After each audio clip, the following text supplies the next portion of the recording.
It's my pleasure to introduce to you guys Adriana Smolik, who's going to tell you a little bit about some preliminary observations that she's made concerning some of Alabama's Ice Age fossil resources. Take it away. Okay. So what's everyone's first thought when they think of paleontology? They're probably going to think one of two things. They're like, oh, like dinosaur bones, like a T-Rex, the most famous dinosaur. Or, hopefully they're going to have enough taste to be like, oh, Ross Geller from Friends. It's like, yeah, that's pretty much right. So paleontology is the study of any evidence of past life.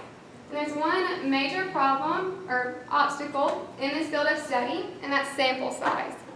And it's a problem because fossils deteriorate over time. And fossils don't just mean bones, they can also include things like footprints or even something as small as pollen.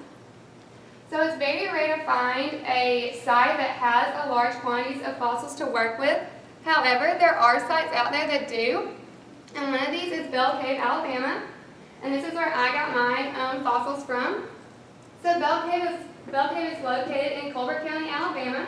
Here's a map of it. It's located in the northwestern part of the state, and it's right on the bank of the Tennessee River. And if you'll look, this is a map of the inside of the cave. So this is the entryway, and the entryway is actually a river. So the beginning of the cave is subject to some weather, but as you walk towards the back of the cave, this is where you're going to find the Ice Age sediments. So the back of the cave is sectioned off into different pits, and then each pit has zones within it. So the pits go on the outside of the floor, and the zones go down into the ground. And the idea with the zones is that the farther down you go, the older the sediment and the fossils are. So the oldest fossils are on the bottom, and the youngest are on the top. So the really cool thing about Bell Cave is that it's a multi-fauna Ice Age deposit site. And basically what that means is it just has a lot of different animals. So Bell Cave has some birds, amphibians, reptiles, large and small mammals. And these are just some pictures of the different kind of fish bones found here. So not only is it a multi-fauna site, but it also has large quantities of one animal. So this is what makes Bell Cave so special. So the mammal that I worked with from this site is a Microtus, which is just a vole, which is a rodent. So that's why he looks like a cute little rat. I think rats are cute. But these are found in a wide variety of habitats like forests, meadows, and farming areas. They are very known for destroying crops, and they also live in groups. And they do this for a strength in numbers effect against their predators. So let's say a predator runs them from their home. They're going to be very skittish in their new environment. They don't like unfamiliar territories, so they're going to be a little bit scared to come out of their nest and hunt for food. And the predators can be anything from like buzzards to weasels to barn owls. So I'm not just looking at this animal as a whole, I'm specifically looking at its teeth. So teeth in mammals are very diagnostic to their species, specifically molars and premolars because they have cusps. And a cusp is just this hard eminence that emerges from the chewing surface of the tooth.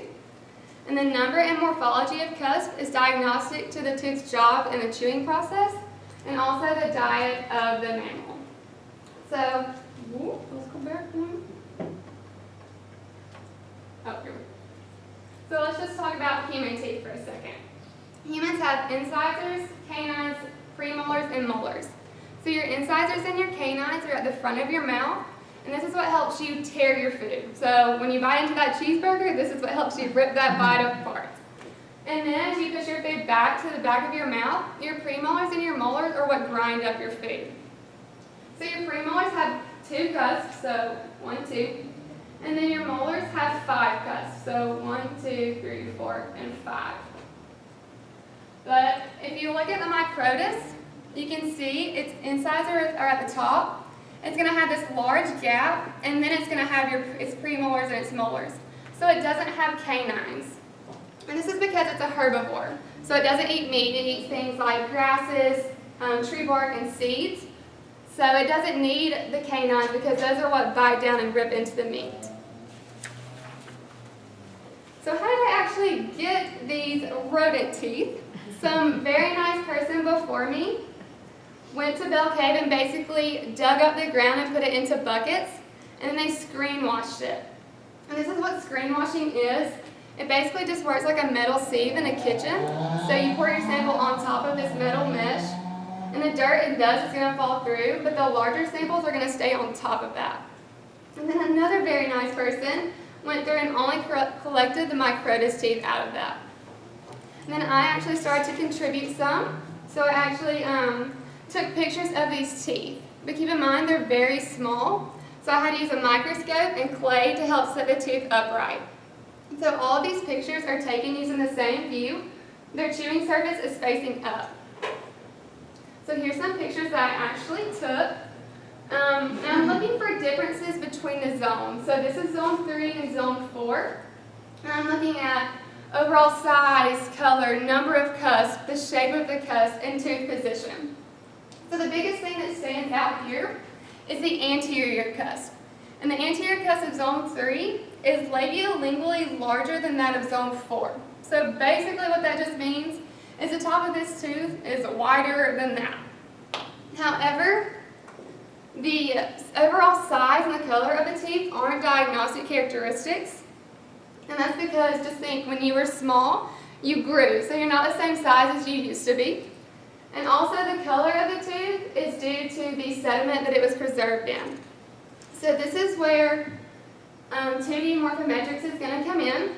And morphometric analysis is just a method of using regular anatomical landmarks and doing a multivariate statistical analysis on those points.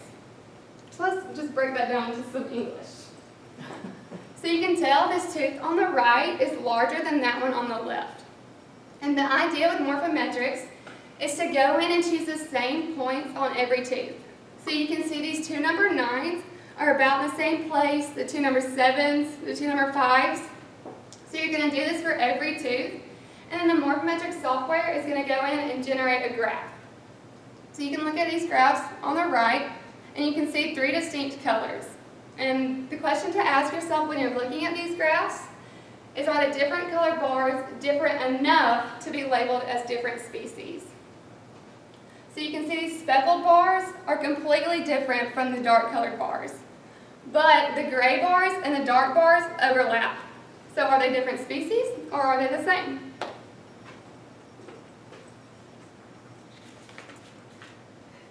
So just to wrap things up, it's cute. Bell Cave preserves many important Ice Age species, just like Scrap from the movie. And the different zones correlate to the age of the specimens found. So the farther down you go, the older they are, and the ones on top are younger. And using morphometric analysis, the difference in the Microtus teeth between the zones will be tested. The different zones represent different species. Do you have any questions?